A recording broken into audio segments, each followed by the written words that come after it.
Hello class, welcome to your online classes. Class 10th Computer. All students please open your book and open your unit first, that is communication skills. In this we can read about methods of communication, communication cycle, barriers of communication, effective communication and basic writing skills. There are total 5 sessions in this unit. We study about each session one by one. So today we will start session 1, method of communication.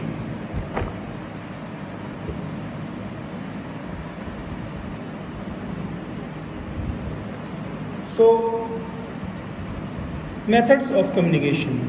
Communication means transmitting and sharing of ideas, opinions, facts, figures and information in a manner that is perceived and understood by the receiver of the communication.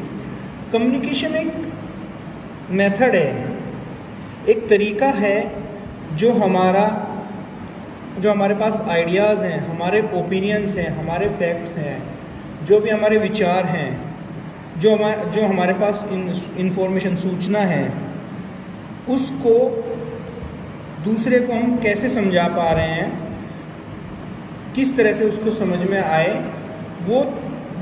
उसको बोला जाता है communication. कि हम किस भाषा में, किस लैंग्वेज में उस इंफॉर्मेशन को शेयर कर रहे हैं दूसरे को, ये होता है कम्युनिकेशन।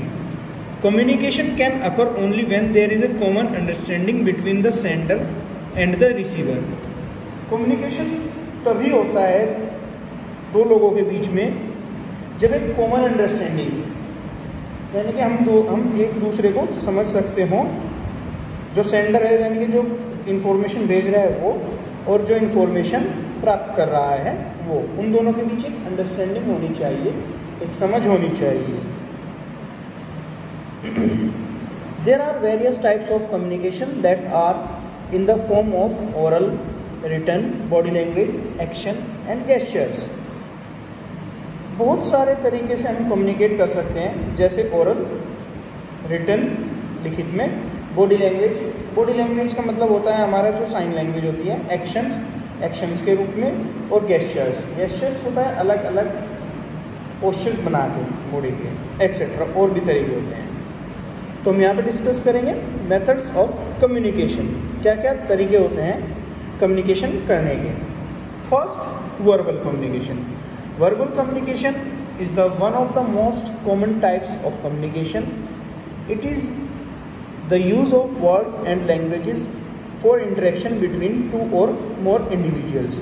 जो वर्बल कम्युनिकेशन है ये सबसे कॉमन मीन्स सभी लोग इस मेथड को यूज़ करते हैं। वर्बल कम्युनिकेशन होता है हम अपने शब्दों के द्वारा अपने जो विचार हैं वो हम आदान प्रदान करते हैं। जो कम्युनिकेशन है वो 2 या 2 से ज़्यादा पर्सन्स के बीच में होता है। It is important because it is efficient, it can be either written or oral. जो वर्बल कम्युनिकेशन है ये एक नॉर्मल है, कोई भी 2 लोग इजीली इसको समझ सकते हैं जो भी वो इंफॉर्मेशन शेयर करना चाहते हैं। वर्बल कम्युनिकेशन रिटन भी हो सकता है, ओरल भी हो सकता है। ओरल ऐसे हो सकता है कि हम दोनों पर्सन आपस में बात कर रहे हैं। रिटन क्या हो सकता है, जो हमारे वर्ड्स हैं, जो हम इंफॉर्मेशन शेयर करना चाहते हैं, वो हम उसको रिटन लैंग्वेज में एक पेपर पे इंफॉर्मेशन लिख के शेयर कर सकते हैं। ऑलराइट, अब हम आते हैं ओरल कम्युनिकेशन पे। व्हेन इंफॉर्मेशन और मैसेज आर एक्सचेंज और communicated orally, it call oral communication.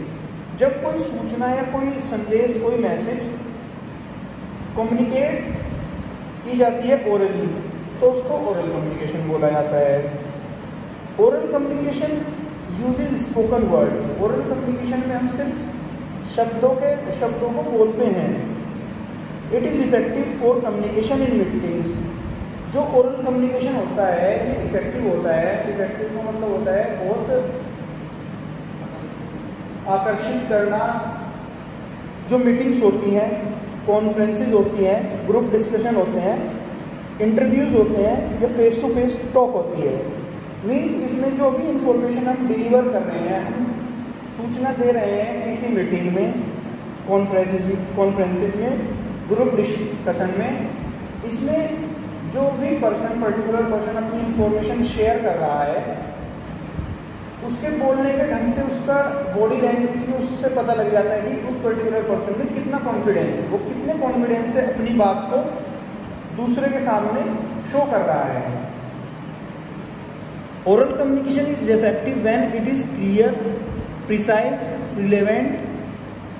Oral communication तभी अच्छा माना जाता है कि वो क्लियर होना चाहिए। अगर मैं आपको कोई सूचना दे रहा हूँ, वो लाउड और क्लियर होनी चाहिए, यानी कि जितने भी पर्सन्स को मैं इंफॉर्मेशन देना चाहता हूँ वो सबको सुननी चाहिए, सुननी आनी चाहिए। कि जो लास्ट कॉर्नर में कोई पर्सन बैठा है उसको भी मेरे शब्द क्लियर सुनाई देने चाहिए। प्रिसाइज मतलब जो भी मैं इंफॉर्मेशन, कोई भी सूचना या कोई भी मैसेज भेज रहा हूँ या बता रहा हूँ आप लोगों को, वो क्लियर होना चाहिए, उसका अर्थ भी आपको समझ में आना चाहिए, तभी ओरल कम्युनिकेशन का जो महत्व है वो सही रहता है। The delivery of effective communication requires a speaker to consider his or her vocal pitch and rate the volume. Same thing, जो भी इंफॉर्मेशन हम डिलीवर करना चाह रहे हैं, जो हमारी वॉल्यूम है, वॉल्यूम भी हमारी इतनी होनी चाहिए, ना तो ज़्यादा तेज होनी चाहिए ना ज़्यादा लो होनी चाहिए, कांस्टेंट मैनर में होनी चाहिए, जिस तरह से हम किसी को सूचना दे रहे हैं। अगर ज़्यादा तेज आवाज़ होगी तो ये लगेगा कि हम किसी पे चिल्ला रहे हैं। और वॉल्यूम ये होनी चाहिए, वोकल पिच होनी चाहिए कि हम जो अपनी इंफॉर्मेशन दे रहे हैं वो सभी को सुनाई देनी चाहिए।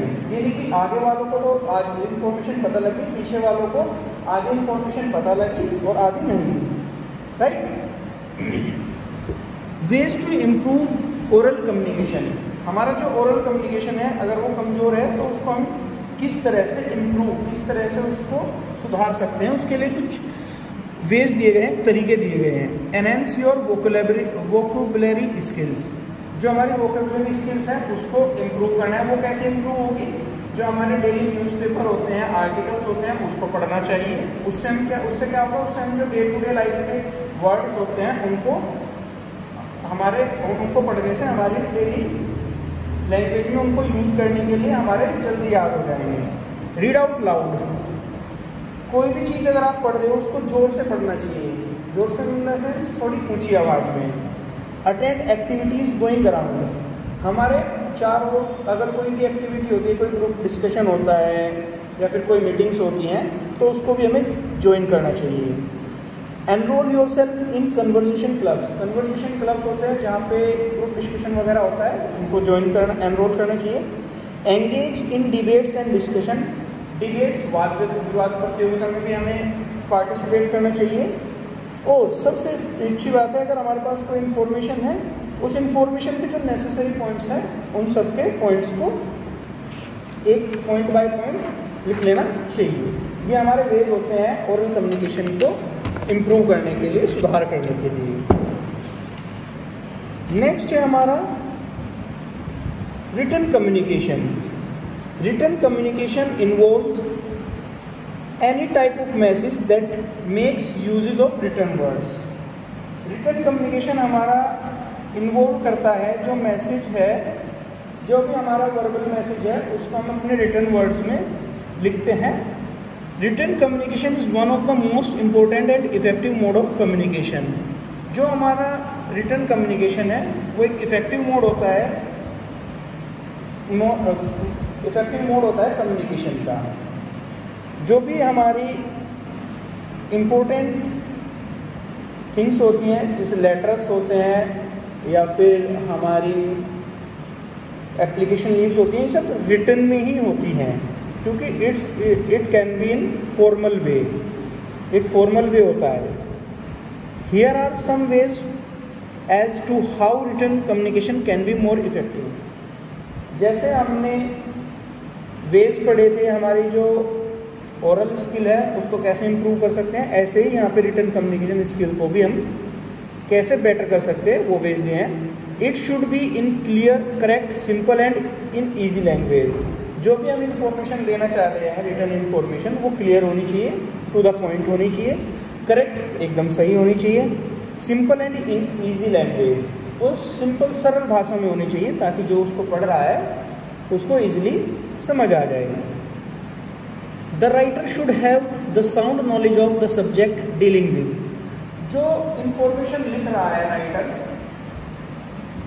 उसको नॉलेज होनी चाहिए वो किस सब्जेक्ट के बारे में इंफॉर्मेशन देना चाह रहा है रिसीवर को।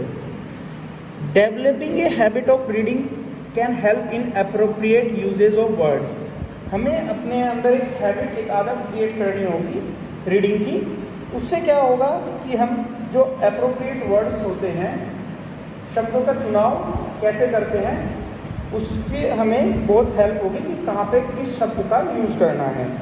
वो कैसे इम्प्रूव होगी अगर हम रीडिंग की हैबिट डालेंगे। रीडिंग करने में आप आर्टिकल्स भी रीड कर सकते हैं, न्यूज़पेपर भी रीड आउट कर सकते हैं। अब यहाँ पे फंक्शंस आ जाते हैं। Functions of verbal communication. Verbal communication is an effective source of communication since it helps in giving proper clarity and providing missing information. Few functions of verbal communication are as follows. जो verbal communication ये effective source है हमें कोई भी information share करने का, ये हमें clarity देता है और provide करता है missing information। अगर हमारे पास लिखने में कभी कोई इन्फॉर्मेशन को लिखने में कभी कोई एक आधा पॉइंट भूल जाते हैं लिखना, बट जो वर्बल कम्युनिकेशन है उसमें नहीं रहता, उससे हमें क्लियर हो जाता है कि हम किस सब्जेक्ट के बारे में को क्या इन्फॉर्मेशन देना चाह रहे हैं। तो इसके कुछ फंक्शंस हैं। Help to increase motivation. जो हमारे वर्ड्स होते हैं वो अप्रिशिएट करते हैं, बूस्ट करते हैं हमारे कॉन्फिडेंस को। Helps in describing ideas. अगर हम कोई सी भी पर्टिकुलर टॉपिक पे कोई इन्फॉर्मेशन शेयर कर रहे हैं तो हमारे आइडियाज़ देखे जाते हैं कि हम उस पर्टिकुलर थिंग के बारे में क्या क्या जानते हैं और हमारे आइडियाज़ शो होते हैं दूसरे पीपल को। Helps us to think. हम अगर किसी भी टॉपिक पे सोच रहे हैं तो उसके बारे में अगर हम कोई इन्फॉर्मेशन दें तो दूसरा पर्सन उसके बारे में सोचता है। Helps to maintain relationship. अगर 1 to 1 हम कम्युनिकेशन कर रहे हैं तो हमारे शब्दों पे ही डिपेंड करता है कि हम सामने वाले के साथ किस तरह का व्यवहार कर रहे हैं, किस तरह से हम उसको सूचना दे रहे हैं। Helps to define reality. It helps to define everything, it beats thoughts, emotion and ideas. मीन्स जो हमारे अगर हम वर्बली कुछ भी इंफॉर्मेशन दे रहे हैं तो उससे हमारे थॉट्स और जो हम उसके बारे में सोचते हैं वो सारी चीज़ें शो हो जाती है। ऑनलाइन क्लास तो आज हम सिर्फ इतना ही पढ़ेंगे। आज हमने पढ़ा वर्बल कम्युनिकेशन। नेक्स्ट क्लास में हम रीड आउट करेंगे नॉन वर्बल कम्युनिकेशन के बारे में। Thank you class.